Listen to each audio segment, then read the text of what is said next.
Bonjour Astrid, Bonjour Jeanne. et merci beaucoup de m'accorder quelques instants dans ton emploi du temps chargé, parce qu'on a eu du mal à trouver un moment pour se voir. Donc écoute Astrid, tu as une super carrière, tu voyages partout dans le monde et on va parler de tout ça. Je voudrais d'abord te poser en fait la première question que je pose toujours, c'est Oui. comment tu as débuté le violoncelle? Alors j'ai grandi dans une famille de musiciens. Mon père était directeur du conservatoire de Romans-sur-Isère pendant plus de 40 ans. Et ma grande sœur Chouchane, violoniste. Donc forcément j'ai commencé par le violon quand j'avais à peu près moins de 2 ans. Enfin c'était comme à jouer. J'ai eu un petit 64e dans les mains. Ah, ça Enfant, existe. ouais, tout petit petit.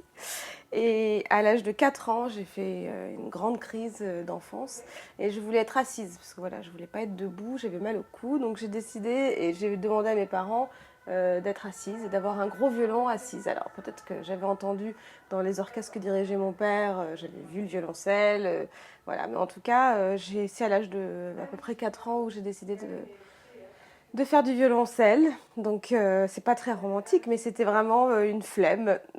Être assise et puis pas avoir mal au cou. D'accord. C'est incroyable comme histoire parce que d'avoir un tel, une telle envie à un si jeune âge que tu te souviennes que c'est toi qui as décidé, c'est Ouais. assez rare. Oui, oui, alors j'étais très décidée, très jeune apparemment. Et donc voilà, c'était... Mais puis mes parents, ça les a mis... Je crois que ça les a beaucoup amusés en fait, que je demandais à être assise, que je commençais à râler parce que je trouvais que c'était trop fatigant en fait d'avoir mal au cou, d'être debout tout le temps. Donc voilà, mais après j'ai jamais regretté. Par contre, j'avais oublié qu'il fallait porter le violoncelle. Oui, c'est ce que j'allais dire. C'est... Donc c'est finalement, voilà, c'est à double tranchant, mais j'ai jamais regretté. Je pense que c'est la plus belle décision de ma vie D'accord. d'avoir choisi le violoncelle.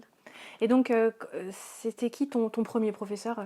Alors, mon premier professeur, c'était Marie-France Hubert, qui était donc au conservatoire de Romans. Professeur génial, qui m'a enseigné le violoncelle à travers la méthode Suzuki, qui est une très très bonne méthode pour vraiment familiariser l'enfant avec l'instrument. En douceur, et puis surtout avec du collectif aussi. Ça, c'était une partie, je pense, très importante, d'avoir vraiment des cours collectifs, je sais pas, j'ai encore mes cahiers Suzuki, et c'est vrai que je trouve en tout cas que c'était une super moyen pédagogique d'accrocher l'enfant. Et puis surtout, Marie-France Hubert, elle a jamais voulu que j'abandonne. C'était pour elle, tous les élèves qui venaient dans sa classe de violoncelle, il fallait qu'ils continuent le violoncelle. Donc voilà, elle m'a suivie de mes 4 à mes 8 ans, jusqu'à ce que je rentre au conservatoire à l'époque régional de Lyon avec Patrick Gabard. Donc voilà. D'accord. Donc ça a été le début d'un parcours.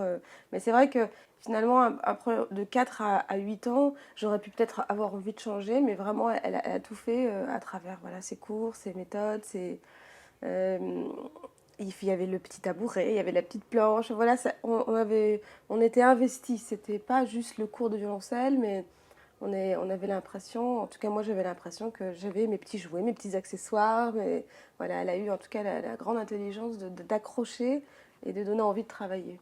Waouh. Et est-ce qu'avec les méthodes Suzuki, du coup, à 4 ans, tu lisais pas des partitions, c'était surtout à Si, l'oreille? non, Ok. je lisais déjà la musique. La clé de sol, j'ai commencé par la clé de sol avec le violon et puis après la clé de fa. Mais surtout, je me souviens d'avoir commencé le contact du violoncelle avec des pids, sans l'archer. Et ça, je dois dire que ça permet de ne pas mettre toutes les difficultés d'un coup. Donc on a les pids, la main gauche, le son, et puis d'un coup, l'instrument, on s'en rapproche en fait, parce qu'on a les deux mains posées dessus. Et ça, je pense que ça fait partie des techniques quelque part qui permettent de se sentir, de faire corps avec l'instrument, même si on n'est pas capable vraiment de sortir grand chose. Mais voilà, on n'a pas la difficulté à la fois de la main droite et de la main gauche. On a juste la difficulté de la main gauche avec l'apprentissage des 4 cordes. Oui, en plus, tu peux déjà jouer des petits morceaux, Exactement. alors Ouais. qu'avec l'archet, même si on a envie de tenir l'archet peut-être au tout début, mais il n'y a que 4 notes à jouer, quoi. C'est ça, exactement. Et je pense que c'est trop de difficultés d'un coup. Donc, et puis après, petit à petit, on arrive avec l'archet. Mais je pense qu'on apprend déjà peut-être les 2 premières positions sans l'archet. Donc, on se familiarise avec l'instrument. Et c'est vrai que, en tout cas, j'imagine mal devoir commencer. Enfin, je pense que devoir commencer avec la main droite et la main gauche comme difficulté, je pense que c'est trop. Ouais. Donc, quelque part, je trouve qu'il y a cette douceur d'apprentissage qui décourage pas, parce que ça peut décourager assez Ouais. vite. Hein. Ouais. Ouais. Bah, surtout quand on est tout petit et que Ah on n'est oui, pas encore très à l'aise avec ses mains. exactement. Ah oui, oui, c'est vrai que apprendre déjà à comprendre ses doigts, à envoyer l'information au cerveau, s'il y a trop de choses, ben, on s'en sort pas. Et puis on commence avec des défauts, avec des problèmes. Alors que là, voilà, le fait de bien positionner la main gauche et ensuite la main droite, je pense que c'était une bonne méthode, en tout cas pour moi. Et donc après, tu as commencé avec Patrick Gabard. Combien de temps tu as étudié avec lui? Alors j'ai étudié assez longtemps avec Patrick Gabard parce qu'en fait de mes 8 ans à mes 14 ans j'étais au Conservatoire régional de Lyon et ensuite je suis rentrée au CNSM où il était assistant. D'accord. CNSM de Lyon où il était assistant.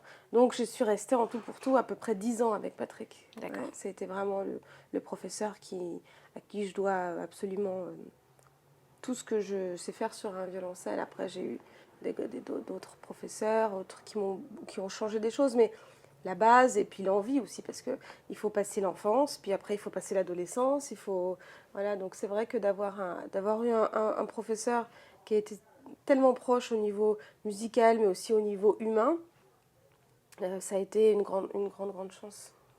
Mais voilà, c'est vrai qu'il y a toute cette période où on travaille beaucoup quand on est enfant. Moi j'ai beaucoup travaillé à partir de mes 12 ans, disons 12-13 ans, je travaillais vraiment beaucoup.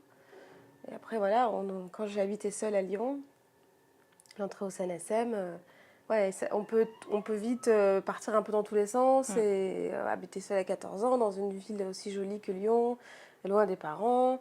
Ça aurait pu, voilà, ça aurait pu basculer. Il y avait pas mal de personnes d'ailleurs autour de moi ou qui arrêtaient ou qui trouvaient d'autres sortes d'intérêts d'un coup, parce que c'est vrai que. Enfin, je me dis ça, ça fait 20 ans, maintenant, en 2000, dans les années dans lesquelles on est avec tout le digital, je me dis que ça va être encore plus difficile finalement de donner envie à des jeunes de continuer à faire un travail artisanal en fait, comme est le travail d'un violoncelliste. Bah oui. Mais il y a eu des moments de doute quand même où tu savais pas si tu voulais vraiment en faire ton métier? J'ai eu des moments de... Non, pas vraiment, j'ai jamais considéré que j'ai peut-être moins travaillé, il y a eu des phases où j'ai moins travaillé. Après, je me suis rattrapée quand j'ai quitté Lyon et que je suis allée à Bâle. Mais il y a eu des périodes, oui, où j'ai découvert un peu la vie, un peu autre chose. Mais non, je me suis jamais dit, oh, je vais complètement changer de voie, faire autre chose, s'ouvrir à autre chose, à l'histoire de l'art, par exemple, avec un professeur génial qui s'appelle François Sabatier. Mais voilà, s'ouvrir et nourrir tout ce qu'on a dans sa vie pour la musique et pour le violoncelle. Ça a été surtout la prise de conscience, disons. Alors, comment était l'enseignement de Patrick Gabard avec toi? Alors l'enseignement de Patrick Gabard, il a été très complet, il était très méthodique. Très méthodique. Il y avait ça, je pense que c'est vraiment essentiel de réussir à trouver une organisation pour bien travailler. Parce que travailler beaucoup sans organisation, ça sert à rien. Et travailler peu avec de l'organisation, ça peut peut-être ne pas être suffisant. Mais je dirais que d'avoir une méthode de travail, commencer par des gammes, après études, après morceaux. Donc voilà, donc ça, on crée une hygiène de travail, une hygiène de vie. Que j'ai à peu près toujours. Bon, je fais moins d'études maintenant, mais disons dans la hiérarchie du travail. La hiérarchie du travail, s'ouvrir les oreilles, ensuite se délier les doigts, et puis ensuite avoir les deux pour les œuvres qu'on présente sur scène. Donc je pense que ça a été vraiment important. Ensuite, il a été enfin, je dirais, il était assez moderne parce qu'il nous faisait travailler avec des vidéos pour qu'on voit physiquement les défauts qu'on pouvait avoir. Donc ça, c'était super. Je me souviens des cours avec vidéo. On peut avoir les épaules qui montent, on peut avoir le bras trop bas, on peut avoir la main cassée, je sais pas, mais en tout cas, et c'était bon, il y a 20 ans, voilà, maintenant on peut se filmer toute la journée si on a envie, puis se regarder, et puis se poster, mais disons que de travailler en ayant conscience que c'est d'abord le confort du corps, ensuite l'instrument, et pas l'inverse, et donc de ne pas avoir de défauts, et de ne pas céder à des comment dire, à des malformations ou alors à des défauts physiques pour le violoncelle, ça c'était important. Et puis surtout, il y avait tout un travail aussi d'éducation un petit peu culturelle générale. Voilà, il m'a donné, par exemple, dans tout ce qui était les répertoires baroques, la conscience harmonique, là, voilà. Donc c'était pas que du violoncelle, il y a eu vraiment un accompagnement, je dirais, général, beaucoup d'encouragement. Il était, il était vraiment, il m'a beaucoup encouragé, il m'a vraiment donné confiance en moi. Et puis m'a pas traité comme une enfant, il m'a vraiment traité comme une personne adulte avec des responsabilités qui monte sur scène. Et ça dès le plus jeune âge. Donc c'est vrai que forcément, ça a été une grande chance quoi, d'aller finalement jusqu'à mes 18 ans. Parce que pendant le CNSM, il était assistant et c'est vrai que j'avais peut-être plus tendance à l'écouter lui que Yvan Chiffolo. Mais D'accord. voilà. Oui, parce que tu étais attachée à lui, du coup. Voilà, j'étais attachée à lui et puis je lui faisais vraiment confiance parce que je voyais les résultats, puis je savais que voilà, il me connaissait depuis toujours, donc c'était lui qui m'avait formée, donc je lui faisais confiance. Et Yvan Chiffolo, ça a été complètement différent par rapport à Patrick Gabard, déjà parce que je l'ai rencontré plus tard. Et puis, c'était un enseignement différent. C'était un enseignement qui était moins dans le fond des choses, plus dans l'interprétation, plus dans... Mais il y avait des grandes différences entre lui et Patrick Gabard. J'ai pas été une élève facile du tout, hein. Je reconnais d'ailleurs, on en a beaucoup parlé avec les deux.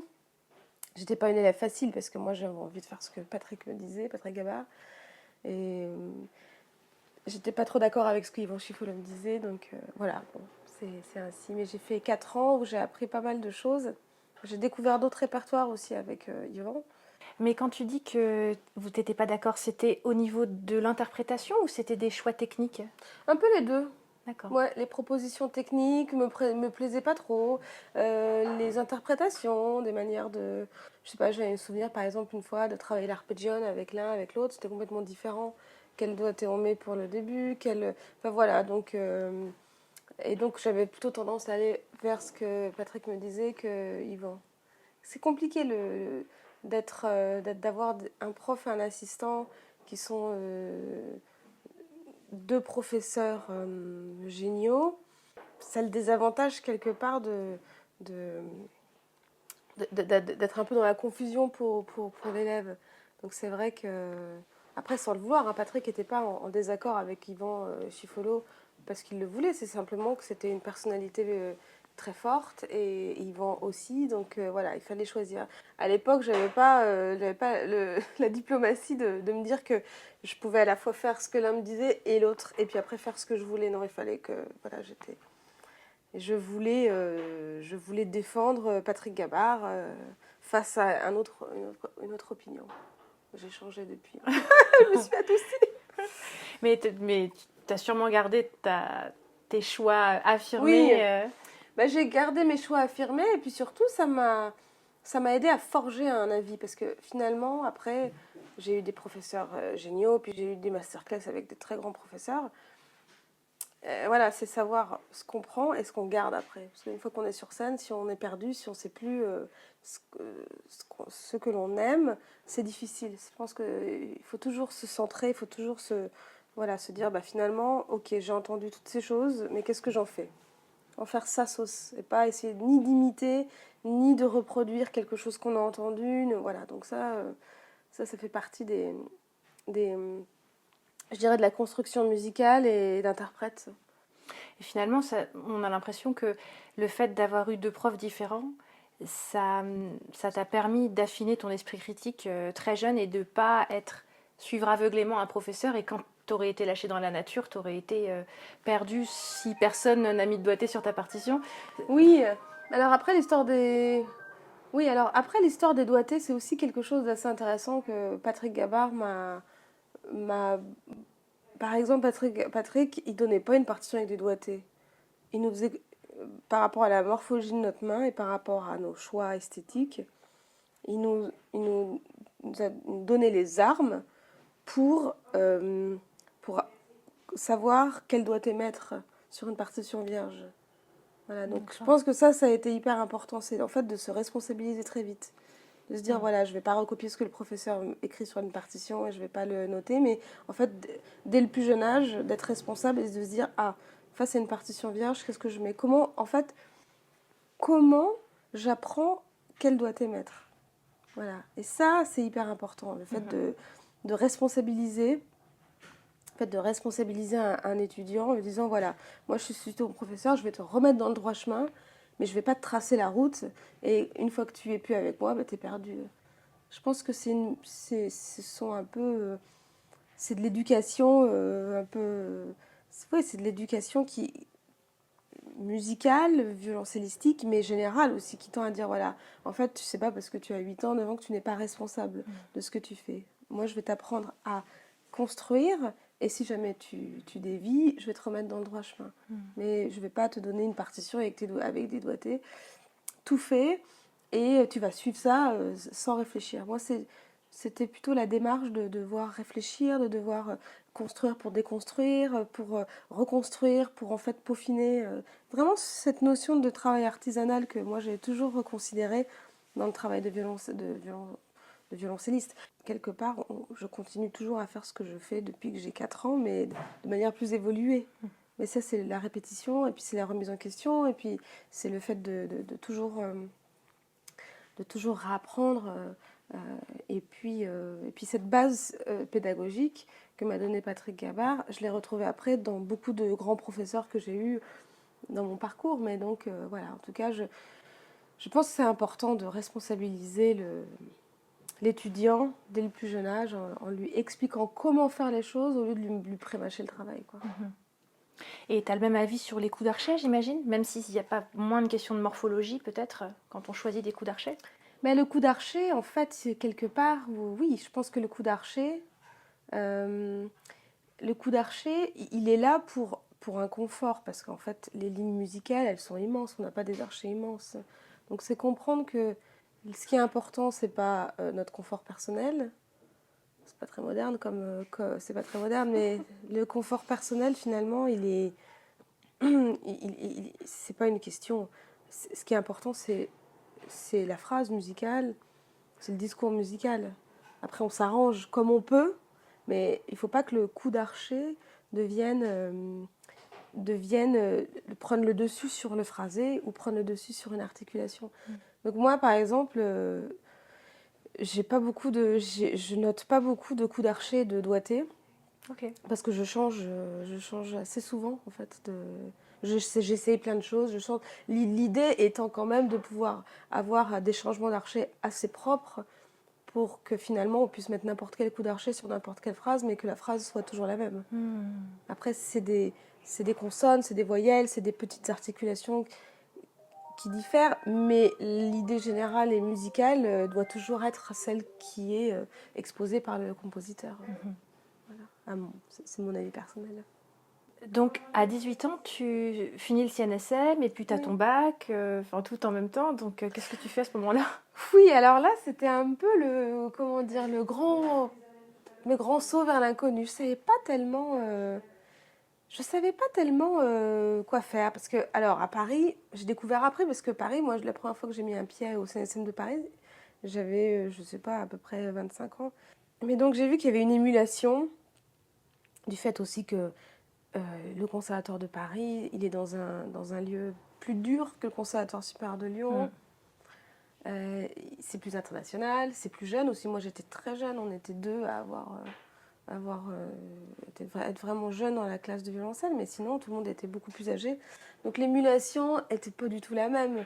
Donc, je sors à 18 ans, avec les félicitations du jury, avec tout le pataquès, mais qu'est-ce que je fais?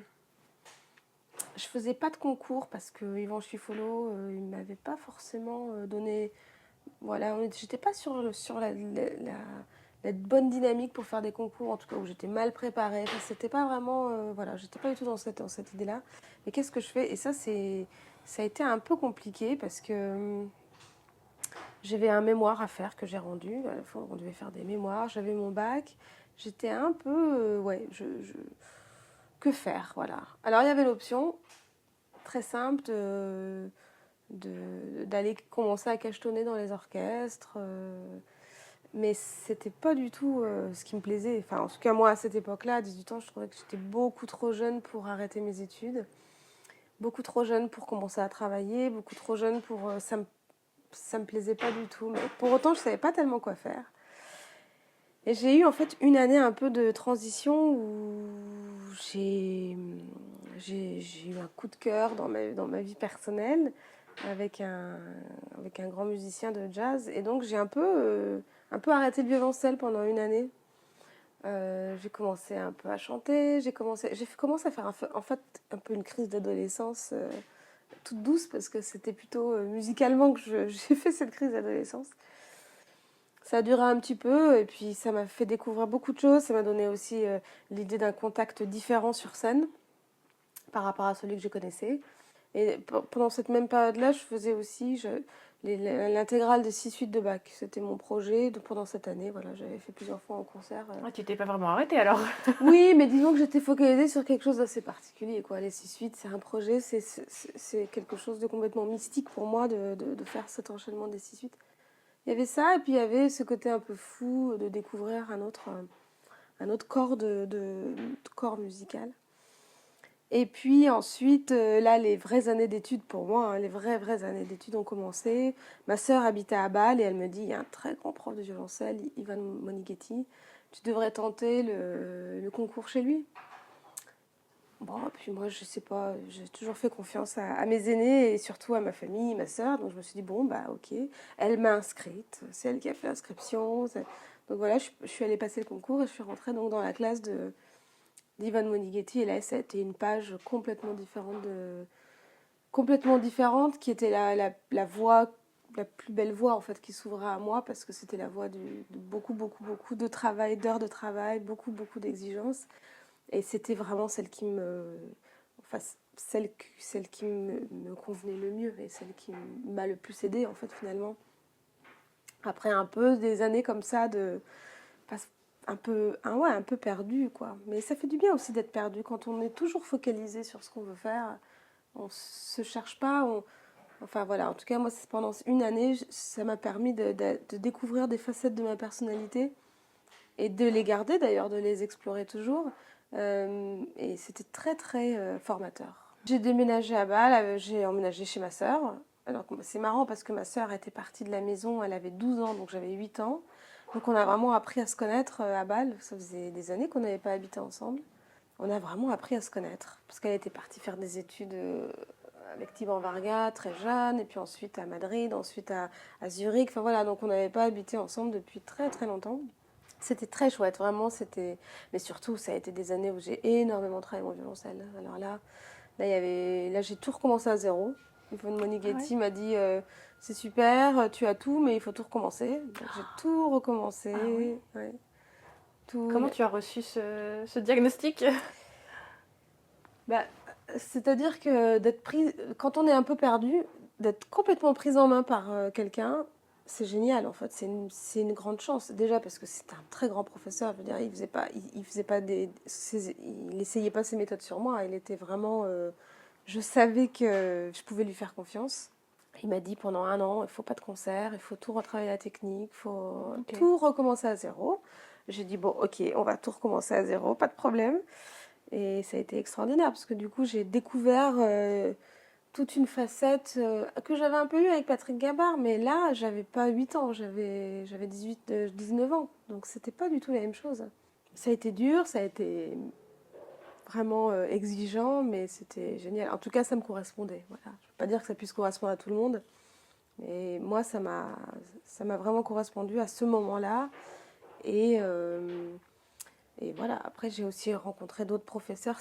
Je pense que de partie de la France, c'était très important. Maintenant, c'est assez commun de voyager, de faire des masterclass. À l'époque, voilà, je pense que dans le parcours que j'avais pris à Lyon, j'aurais pu ne jamais aller étudier à l'étranger, puis commencer ma vie professionnelle. Ce qui n'aurait pas été mal d'ailleurs, mais simplement, je, je pense que j'avais des capacités à aller plus loin. Et c'est ce que ça m'a permis. En tout cas, le fait de déménager m'a permis d'aller explorer, d'aller un peu plus au fond des choses. À Bâle, tu as laissé ton professeur te prendre en main et donc t'as pas eu envie, t'as pas été critique à son égard, tu t'es laissé faire entre guillemets. Ouais. Non, là, j'ai complètement lâché les chevaux au niveau de la critique. Non, là, j'ai vraiment. Il me disait, tu travailles de temps à temps. Je le faisais. tu fais pas ci, tu fais pas ça. Ouais, pas de problème en fait. Wow. J'étais vraiment bon soldat. Donc je lui ai vraiment entièrement fait confiance. Là, ça a été vraiment lâcher prise. Je culpabilisais quand même beaucoup d'avoir passé une année en étant un peu perdue. Donc je me disais, c'est vraiment une chance d'être prise en main et puis d'avoir, voilà, d'être prise en main et puis d'avoir quelqu'un qui croit en moi. Parce que quand on a un professeur qui nous prend comme ça, vraiment sous son aile, c'est qu'il croit en nous. Et donc voilà, je lui ai fait confiance. Ouais. Bah, disons que pendant 1 an, je suis restée sur 2 œuvres déjà.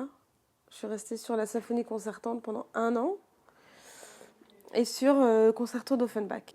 Ce qui est certain, c'est que la symphonie concertante, je connais toutes les parties de fagotte, de clarinette, je connais toutes les parties d'orchestre. C'est-à-dire que ça a été un travail pendant 1 an qui me sert beaucoup parce qu'en fait, j'ai fait pendant 1 an ce que maintenant je peux faire en beaucoup moins de temps. C'est-à-dire qu'il voulait il voulait me faire comprendre que voilà, quand on travaille un concerto, on travaille la partie de violoncelle, c'est une chose, mais toutes les parties d'orchestre, tout ce qui se passe autour, m'éduquer aussi sur la musique russe, m'éduquer sur plein de choses en fait. Donc ça a été pendant 1 an un travail excessivement en profondeur sur une œuvre pour me montrer ce qui est possible de faire sur d'autres œuvres après. Donc ça prend 1 an pour la première fois. Pareil pour le concerto de Offenbach, complètement différent évidemment, mais c'était 2 langages, je pense, qui me correspondaient. Et puis d'ailleurs, c'est 2 langages où je me sens assez à l'aise, à la fois le répertoire soviétique et puis le répertoire plus léger français. Donc bizarrement, c'était le répertoire romantique il était un peu moins... c'est plutôt plus tard avec Gary Hoffman, ça, que j'ai vraiment découvert toutes les vapeurs et toute l'inspiration du répertoire romantique. Mais voilà, avec lui, ça a été focalisé pendant quelques temps sur une partition et on décortique. Donc c'est pour ça qu'il fallait que je sois focalisée sur cette œuvre-là et puis pas me disperser, aller jouer des concerts à droite à gauche. Voilà. Ok. Ouais. Ouais, c'était très exigeant, mais en tout cas, après, il y avait des étudiants qui supportaient pas forcément parce que c'est exigeant, parce que voilà, il faut aussi aimer aller autant en profondeur dans le texte. Mais voilà, moi, ça a été j'ai pris ça comme une grande chance. Et ces outils qui t'as appris sur ces œuvres, tu les appliques automatiquement maintenant quand tu dois jouer une œuvre avec orchestre? C'est très important pour toi du coup de décortiquer toute la partition? Ah oui, c'est sûr. Bah, de toute manière, ça ne fait pas sens pour moi de ne pas décortiquer ça. Quelque part, ce qui est visuel, c'est le violoncelle. Par exemple, si on prend un gâteau, ce qui est visuel, c'est ce qu'il y a dessus, mais si on n'est pas conscient de ce qu'il y a dessous, ça n'a aucun sens. Et puis surtout, on peut pas l'expliquer, on peut pas le reproduire, on peut pas le partager. Ce qui est intéressant, c'est ce qu'on ne voit pas. Ce qui est intéressant, c'est pour un concerto, par exemple, c'est l'orchestration d'un compositeur, puisqu'elle est là, sa vraie patte, elle n'est pas dans la ligne mélodique du violoncelle. Elle peut l'être un petit peu, mais c'est surtout dans la construction harmonique, dans le choix des instruments. Quel instrument répond au violoncelle à ce moment-là? Pourquoi? Enfin, ça demande beaucoup de travail, mais moi, j'aime ça. Et surtout, ça donne du sens. Et je pense que ça apporte quelque chose vraiment dans l'interprétation, en fait. D'avoir travaillé, d'avoir étudié, enfin, en tout cas d'étudier et de savoir toutes ces couches que le compositeur a voulu, ça permet, je pense, après d'enrichir l'interprétation. Ça, c'était pas un tyran domestique, Ivan Monighetti? Oh, pour certains, si. Pour certains, oui, mais peut-être je suis dure un peu, ou j'ai une résistance assez forte au travail et à la douleur enfin, la douleur. Non, en tout cas, la difficulté, je dirais plutôt la difficulté. Je pense que j'ai une résistance peut-être un peu plus... voilà, j'ai plus de résistance, donc ça m'a permis de supporter peut-être ce que d'autres ne supportaient pas. Ouais. Mais c'est dur en même temps quand on est soliste, on a un métier qui est dur, on a des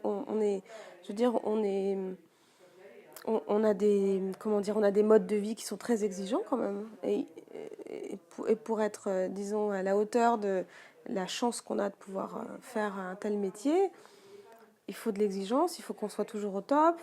Donc forcément, c'est dur en fait. C'est pas une voie facile. Moi, je sais que quand des fois je fais des voyages très longs et puis que je dois faire un concert en direct à la télé 2 heures après, bah, je sais que je suis capable de le faire parce que j'ai eu toutes les armes et que je ne suis pas perdue face à ces difficultés-là. Ça fait partie de mon métier, on a des aléas autour qui ne doivent pas se voir quand on est sur scène, mais il y a plein d'aléas dans notre vie en fait. Les retards d'avion, les retards de train, les problèmes familiaux, plein de choses en fait, les problèmes physiques, les problèmes de on peut être malade, mais bon, moi j'ai jamais annulé un concert pour cause de maladie, mais des fois c'est très dur, on vit des moments, mais il faut pas que ça se voit sur scène parce qu'on n'est pas là pour partager nos problèmes sur scène et le public n'est pas là pour entendre nos soucis, on est là pour partager de la musique et ça c'est ce qui doit être le plus important. Une fois que tu as terminé tes études à Bâle, qu'est-ce qui s'est passé? J'avais envie de renouer un peu avec ce qui me manquait beaucoup en fait en Suisse alémanique. Je trouvais que c'était pas très inspirant comme lieu de vie. Et j'avais très envie de retrouver un peu de légèreté dans ma vie. J'ai eu quand même besoin à un moment donné, après tout ça, parce qu'il y avait des concours, il y a eu il y a eu plein de choses. J'ai gagné des concours, j'ai fait plein de choses exigeantes. Et j'étais vraiment focalisée sur le travail. Mais après, je me suis dit, ouais, il faut que je respire. En fait, il faut que je me retrouve un petit peu. Parce que là, j'ai été prise sous l'aile de quelqu'un de formidable avec une très forte personnalité. Mais voilà, il faut peut-être que je me retrouve et que je retrouve peut-être un peu de légèreté que j'ai en moi aussi, mais qui avait complètement été passée sous silence pendant quelques années. Et je suis allée à Bruxelles faire un concert et je suis vraiment tombée sous le charme de cette ville que je trouvais très, très douce, très légère, beaucoup moins dure que Paris. Bon, il pleuvait tout le temps, ça c'était moins drôle. Mais du coup, Gary Hoffman, que j'avais rencontré, m'avait dit, bah, si tu veux venir un jour à la chapelle, Reine-Élisabeth, tu devrais venir, c'est chouette, il y a des concerts, il y a des opportunités. Donc de fait, bah, je suis rentrée à la chapelle Reine-Élisabeth et ça a été vraiment ça m'a fait vraiment beaucoup de bien. Aussi d'étudier après avec Gary Hoffman, qui m'a redonné confiance en moi, qui m'a apporté ce nappage qu'on met. J'avais appris à faire le gâteau, à bien tout faire de manière solide. Et Gary, il a vraiment appris un peu la décoration, le côté, voilà, quelque chose d'un peu plus léger, un peu plus quelque part artistique, voilà, qui m'a vraiment fait du bien. Dans cet ordre-là, je pense que c'était vraiment l'ordre parfait pour avoir tous les professeurs que j'ai eus dans cet ordre-là et finir par Gary Hoffman. Après, j'ai eu d'autres professeurs que j'ai eu en masterclass, qui étaient formidables, comme Walter Deschpay qui est décédé. Mais voilà, c'était une autre approche. Je pense qu'en fait, ce qui a été très formateur dans mon parcours, c'est d'avoir des professeurs qui parlent différemment du violoncelle, mais en fait, ils parlent du violoncelle. C'est-à-dire que c'est des angles de vue différents, et après, qu'est-ce qu'on fait de tout ça? Par exemple, la technique de main droite que j'ai apprise chez Monighetti, qui est la technique dite russe, complètement différente de la technique d'archet française. Mais maintenant que j'ai les deux, je peux choisir selon ce que je joue, celle qui convient le mieux. Donc ça augmente en fait la capacité à pouvoir faire des couleurs, à pouvoir et ça je trouve que ça c'est une grande chance. Et alors maintenant avec les outils modernes, on peut aller voir sur internet ce que tel ou tel professeur dit par rapport au violoncelle, et des écrits et des vidéos. Maintenant il y a plein de choses. Mais c'est vrai qu'à l'époque, enfin je suis pas si âgée, mais on devait encore rencontrer les professeurs pour entendre ce qu'ils avaient à dire sur le violoncelle. Et qu'est-ce que tu veux dire comme technique d'archet russe et technique d'archet française? C'est quoi vraiment les grosses différences? Alors c'est la gestion du poids, je dirais que la technique d'archet dite française, on a le coude plus haut, on a la main plus haute sur l'archet. Et en fait c'est simplement, ça c'est physique, mais c'est l'esthétique de son recherché aussi. Ah oui. L'esthétique de son française, je dirais que pour moi c'est un son qui est un peu plus impressionniste, qui est dans des couleurs un peu plus, comment dire, on est sur une esthétique sonore un peu plus légère, un peu plus fluide. Alors que la technique d'archet russe, on rentre dans les entrailles du violoncelle, quoi. On a une main beaucoup plus basse. On joue presque sur le chevalet, hein. L'idée c'est de presque jouer sur le chevalet avec assez de détente pour pas que ça craque. Mais voilà, en tout cas, la technique d'archer française est plus légère, plus souple pour une recherche sonore qui est quand même vraiment différente. Mais encore une fois, ce qui est important, c'est de savoir quelle technique adapter à la bonne musique. Finalement, tout ce qui est technique, c'est quelque chose qu'on peut travailler. Mais il ne faut pas imposer une technique sur un style qui n'est pas le bon. Dans un autre corps de métier, c'est comme de s'habiller, je sais pas, de s'habiller en talons aiguilles pour aller faire du sport. Ça va pas. Les talons aiguilles, ça va peut-être pour un type pour un moment donné, pour une soirée, et puis, mais ça va pas pour le sport. Il faut savoir, en fait, moi je vois ça plutôt ça comme ça. C'est comme pour le vibrato. Quel vibrato mettre pour telle œuvre? On peut pas vibrer de la même manière dans Shostakovich que dans Schumann. Ça n'a aucun sens. Donc, ce qui est intéressant, c'est d'avoir suffisamment de techniques et suffisamment de couleurs dans le travail. C'est pour ça que le travail est quand même excessivement important pour pouvoir après savoir, voilà, qu'est-ce qu'on pioche des tiroirs pour telle ou telle œuvre. Et à l'issue de ton enseignement avec Gary Hoffman, tu as l'impression que tu avais vraiment une grande palette, que tu étais très très équipée? En tout cas, j'avais vraiment tous les équipements, j'avais entendu à peu près tout ce qui se faisait parce que Gabart, Schifolo, donc c'était les grandes écoles françaises, ensuite Monighetti, école russe, et puis Gary, Starker, école dite américaine et hongroise. Ouais. Donc il y avait, et puis après des masterclass avec Jens-Peter Mainz pour ce qui est un peu plus germanique, Walter Despay pour toute l'école croate, qui était une très grande école de violoncelle aussi. Donc voilà, j'avais l'impression en tout cas d'avoir entendu plein de choses. Après, la main droite, l'archer, ce que j'ai dit sur la technique d'archer française et russe, ça c'est vraiment pas grand-chose par rapport à toute la palette de différences qu'il peut y avoir, que ce soit le vibrato, les démanchés, plein de choses. Voilà, donc moi ça m'a plu en tout cas. Donc c'est là où en fait on se met de côté pour éponger tout ce qu'on apprend et après savoir quand le ressortir. Et tout à l'heure, tu es passé un petit peu rapidement sur les concours, mais tu en as quand même passé pas mal. Ça reste important pour ta construction, tous les concours que tu as passés? Les concours, en fait, je dirais que ce qui est important, c'est pas tellement le résultat. Après, j'ai gagné des gros concours, mais ce qui est important, c'est la préparation du concours, en fait. Et je dirais d'aller à un concours si on n'est pas préparé, il vaut mieux pas y aller. Mais de se préparer pour un concours, oui. D'ailleurs, j'en aurais peut-être fait un peu plus, mais après, il y a des professeurs qui veulent pas qu'on fasse tel ou tel concours. Mais c'est vrai que j'aurais bien de bien préparer un concours, ça c'est important. De se focaliser pendant 6 mois sur un programme, c'est excessivement formateur et, ça permet de se dépasser dans le travail, quoi. Voilà. Mais encore une fois, de faire des concours pour faire des concours, c'est comme travailler pour travailler. Si c'est pas bien préparé, si c'est pas organisé, si c'est pas, ça sert pas à grand chose. Je pense que ça peut démolir plus qu'autre chose en fait. Donc je dirais faire des concours, oui, mais pour les bonnes raisons, ni pour gagner, ni pour prouver qu'on est meilleur, mais pour avoir une période de travail très très intensive. Et depuis le début qu'on discute à Astrig, c'est cette question du sens qui revient très souvent. C'est très important pour toi de toujours faire tout avec sens. Oui, il faut que ce soit cohérent, mais après je suis un peu peut-être c'est peut-être mon fonctionnement.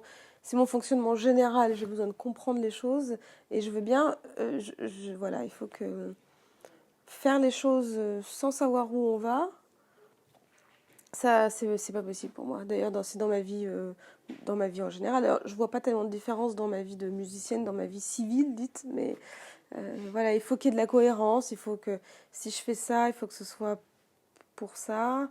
Faire les choses comme ça sans savoir où on va, ça me, voilà, ça me convient pas. Je comprends pas en fait. C'est juste que j'ai besoin de comprendre, j'ai besoin d'avoir une logique, j'ai besoin d'avoir une direction.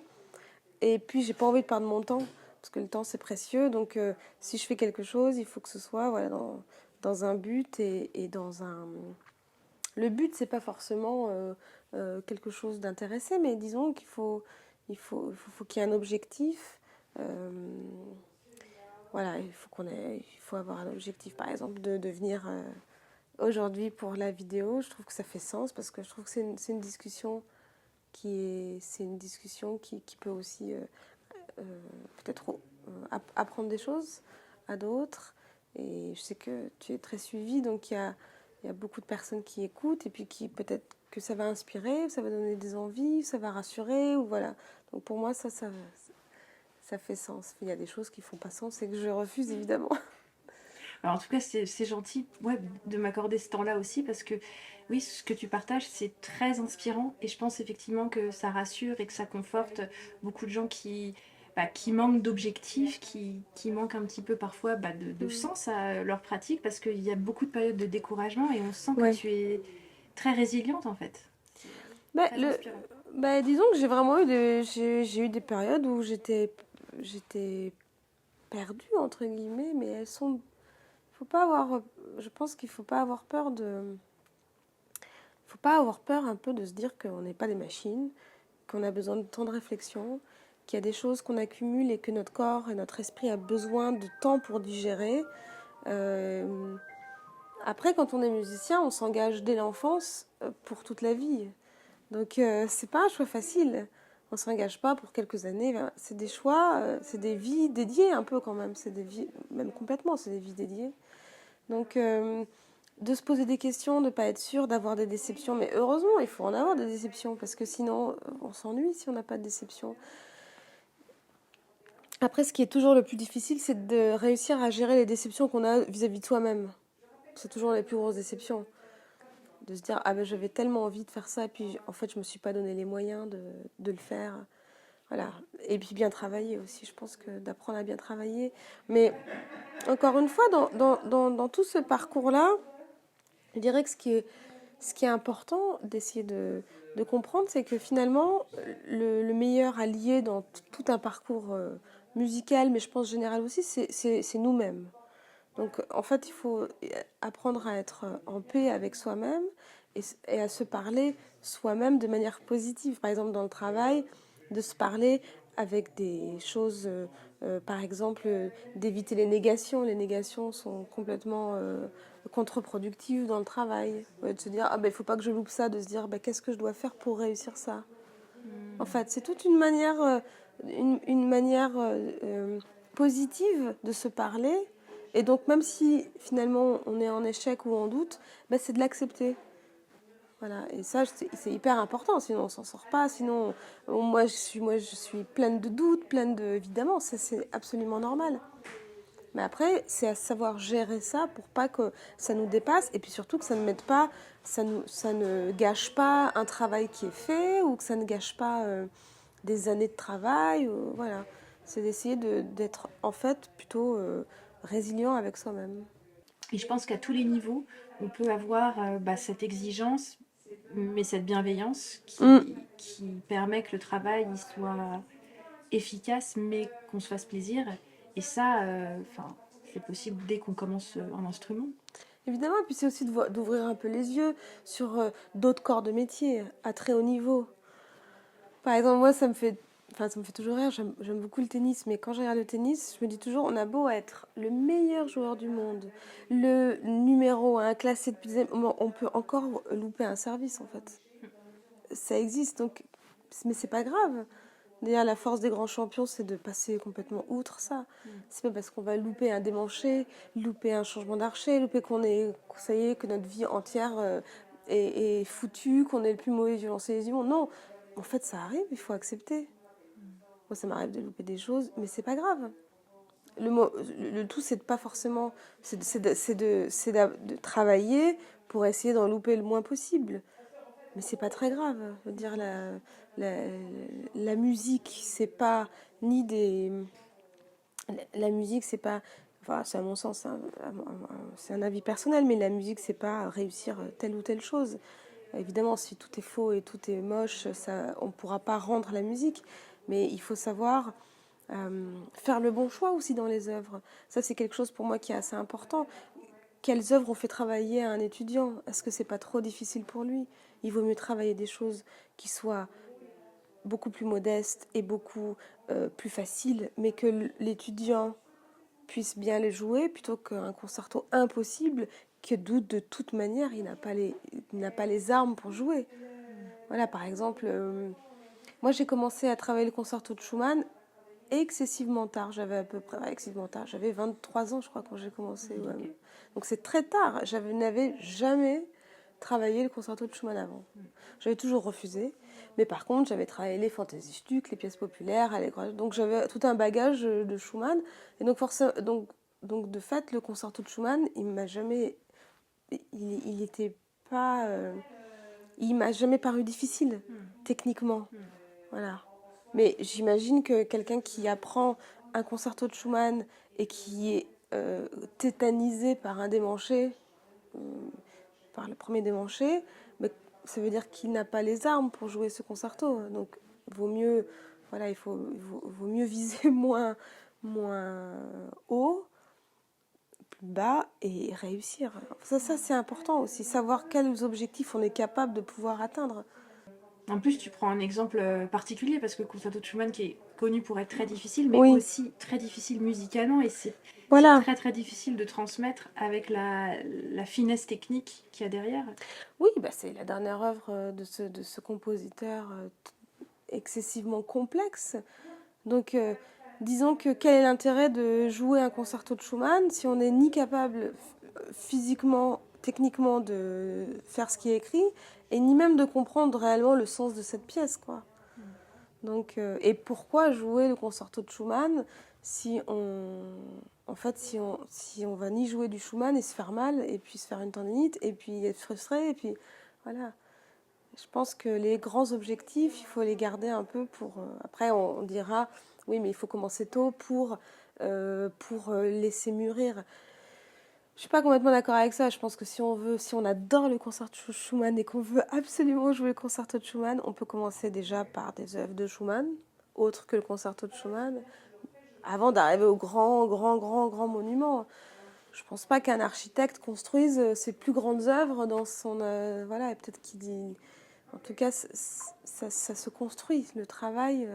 Ça fait partie du choix des professeurs aussi. Mais quelle œuvre on fait travailler à quel niveau par rapport à l'élève? Dire lui faire quelque part, c'est comme si c'est comme si, par exemple, je prends l'exemple du concerto de Schumann parce que ça m'a marqué, avoir tellement d'amis à moi quand on était étudiant, se prendre la tête sur ce concerto, qui, je dis pas qu'il m'a paru facile, hein, mais m'a pas du tout, j'ai pas du tout eu l'impression qu'il y avait toutes ces difficultés-là que j'entendais pendant des années, en fait, quand j'ai commencé à le travailler. Mais je dirais, c'est comme si finalement, en athlétisme, on faisait sauter une perche qui était impossible à atteindre à un enfant, quoi. Si elle est à 6 mètres, je sais pas, beaucoup plus haut, et que c'est impossible à atteindre. On a beau essayer, il vaut mieux mettre la barre 2 mètres plus bas et ne pas décourager et encourager l'étudiant à aller de plus en plus haut. C'est pareil en musique. Ça, c'est très important, je pense. De savoir mettre au bon moment les bonnes œuvres, voilà, pour encourager toujours. Ouais. Et toi, en tant qu'enseignante, c'est aussi quelque chose que tu fais? Je sais que tu n'as pas beaucoup de temps pour donner des cours, mais tu vas commencer à la rentrée avec un très beau poste quand même. Alors, à partir de la rentrée, je vais avoir quelques heures à l'école normale, avoir une classe à l'école normale. École normale qui est assez importante pour moi parce que le premier assistant de Pablo Casals était Tigran Alexanian qui a écrit une méthode sur laquelle j'ai beaucoup travaillé enfant et sur laquelle je travaille encore, une méthode de gamme et d'exercice absolument fantastique. Je pense que ça fait partie vraiment de mes livres sur lesquels je travaille beaucoup et qui m'ont qui m'ont vraiment formée techniquement, main droite et main gauche. Et puis ensuite, je vais être assistante de Raphaël Pudou au CNSM de Paris. Donc ça, voilà, ça me plaît beaucoup. Bon, déjà parce que c'est pas beaucoup d'heures, donc ça va me permettre de vraiment être présente pour les élèves, étant donné que je voyage beaucoup. Mais surtout, voilà, ce travail d'accompagnement, d'assistante, de ne pas avoir la responsabilité d'un professeur. Je l'aurais à l'école normale, mais au CNSM, de ne pas avoir la responsabilité Pour l'instant, ça aurait été un peu tôt, étant donné que je voyage beaucoup et donc mon temps sera un peu limité. Mais oui, je pense que quand on est... Moi, j'adore enseigner parce que aussi, euh, je pense que c'est une responsabilité. Moi, je dois tout à mes professeurs. Hein. J'ai eu une éducation avec un parcours avec vraiment des enseignants et des maîtres incroyables. Et en plus, dans le bon ordre.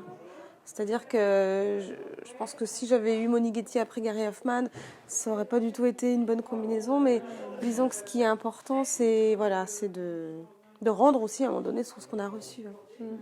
En plus de tous tes concerts et de tous tes projets, tu as aussi un gros projet de festival parce que tu diriges plusieurs festivals. Tu peux nous en dire un petit peu plus? Alors, la direction de festival, moi, ça m'a toujours amusée. Ça fait 9 ans que j'ai commencé dans ma ville natale qui est Romans-sur-Isère. J'ai voulu faire En fait, vu que je voyageais beaucoup, je voulais inviter mes amis que je vois pas souvent chez moi, à ma manière, en musique et autres. Donc à Romans-sur-Isère, là où habitent mes parents, là où j'ai grandi, là où j'ai fait mes premières notes de musique. J'ai monté un festival entre musique, littérature et gastronomie. Donc voilà, ça s'appelle les Musicades et tous les ans je prends un thème autour duquel je brode de manière plutôt originale. Et ça permet d'ouvrir aussi à un public plus large la musique dite classique.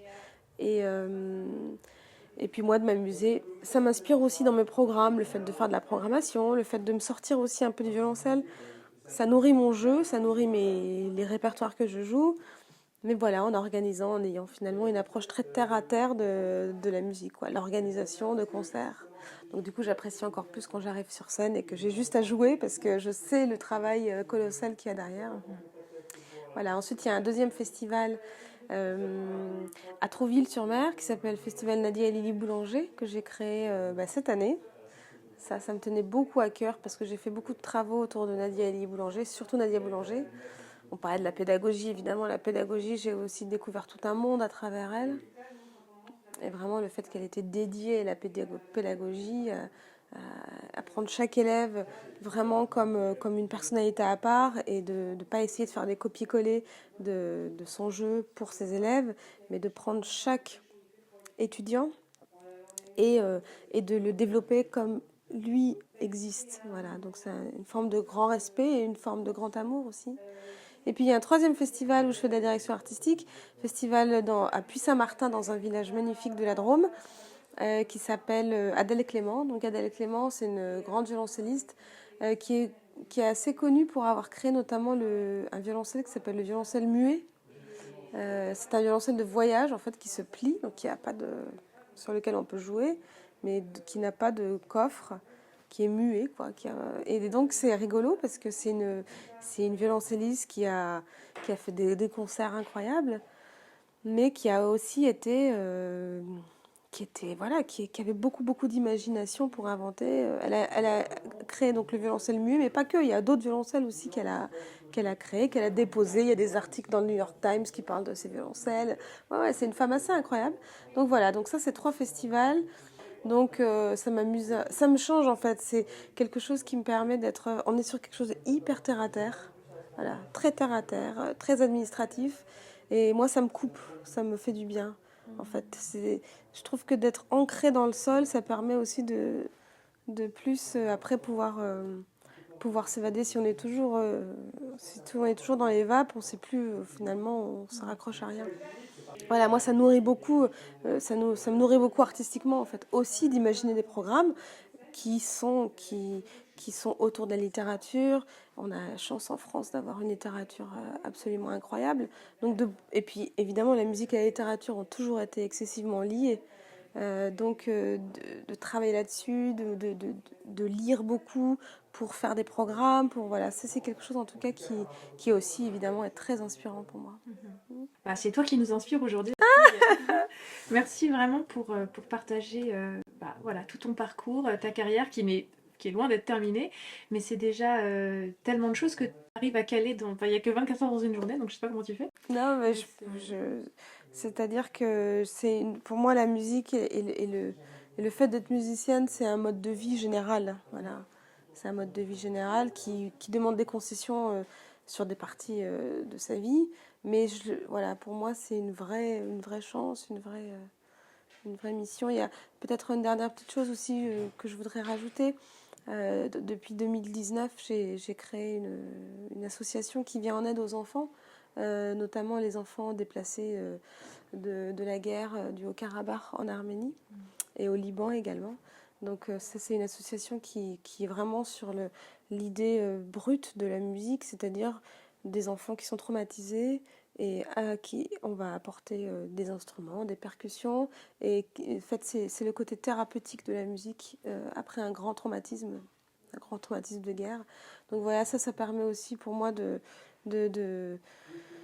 quelque part l'utilité d'avoir une belle carrière comme j'ai, de la rendre aussi à des personnes pour qui la musique a vraiment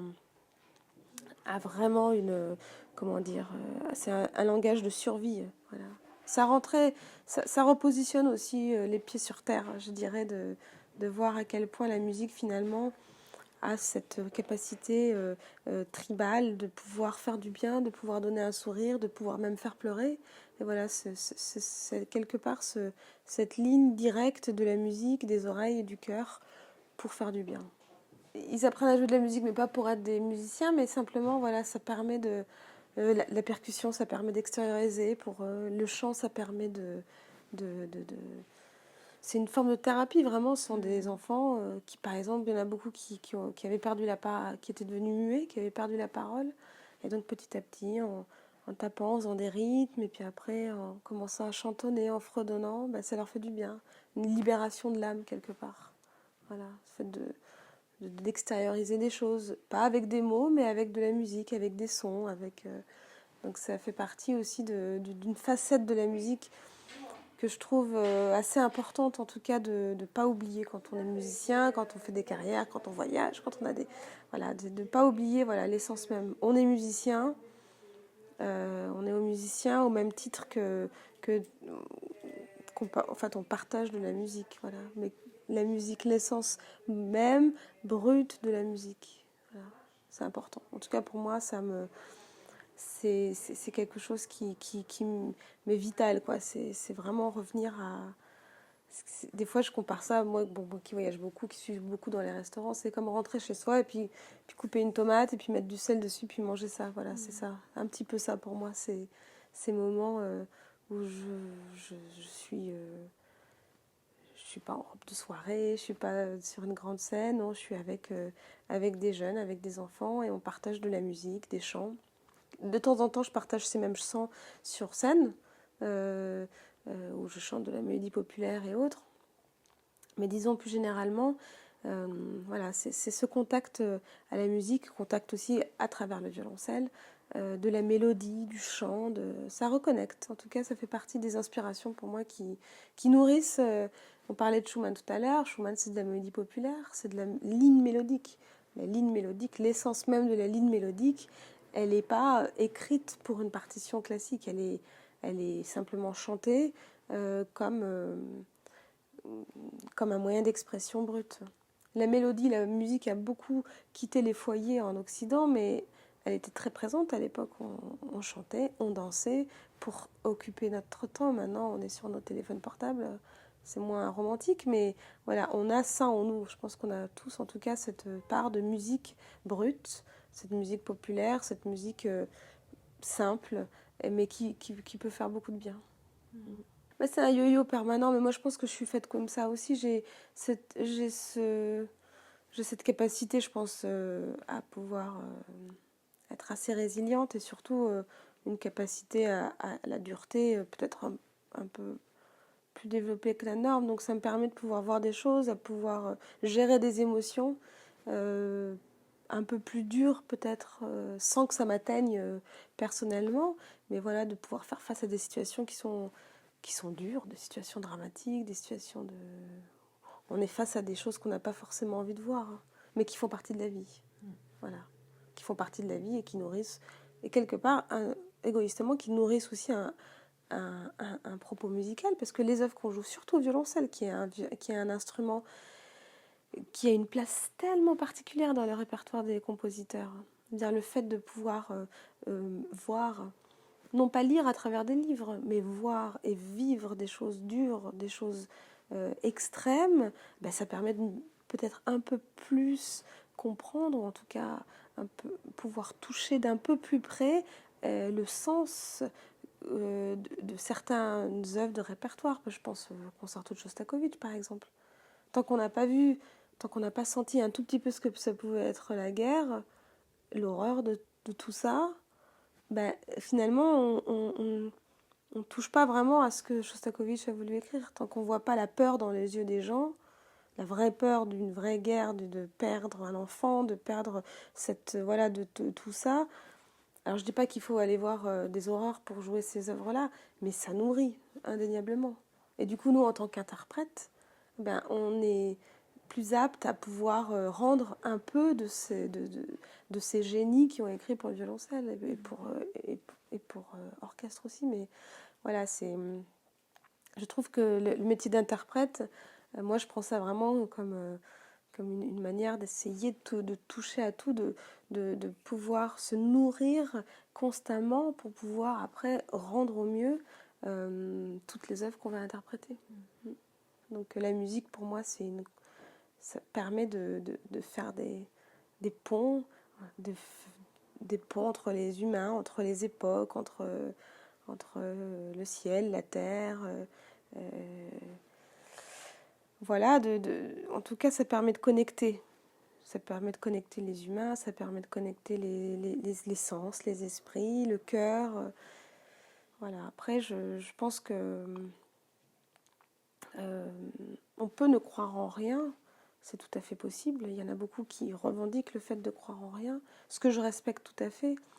Mais moi, je vois pas tellement ma vie dans ce sens-là. Je préfère croire en plein de choses et non pas uniquement en une chose. Croire en plein de miracles, croire en plein de beauté et être émerveillé plutôt que me dire que voilà que rien n'est extraordinaire, quoi. Pour moi, tout est extraordinaire. Pour moi, les œuvres de Bach, toutes les œuvres que je joue et que je joue depuis 20 ans, à chaque fois que je les joue, pour moi, elles sont extraordinaires. Donc, c'est-à-dire que je crois déjà en la beauté, je crois au miracle quelque part d'un cycle qui ne termine jamais, à savoir d'être constamment émerveillé et que chaque jour qui s'offre à nous est un cadeau. Bah, merci pour tes mots, Astrid. Avec plaisir. Et puis merci beaucoup de partager toute ta personnalité avec nous aujourd'hui. Et je te l'ai déjà dit, mais c'était très inspirant. Merci beaucoup. Merci beaucoup. En tout cas, je te souhaite vraiment une bonne continuation pour tous tes projets, nombreux projets, la suite de ta carrière. Merci beaucoup. Voilà. Un grand merci à toi d'être venu. Grand merci. Et puis, si vous avez des questions ou des commentaires, n'hésitez pas à les laisser sous cette vidéo parce que Astrid ou moi serons ravis de vous répondre. À bientôt!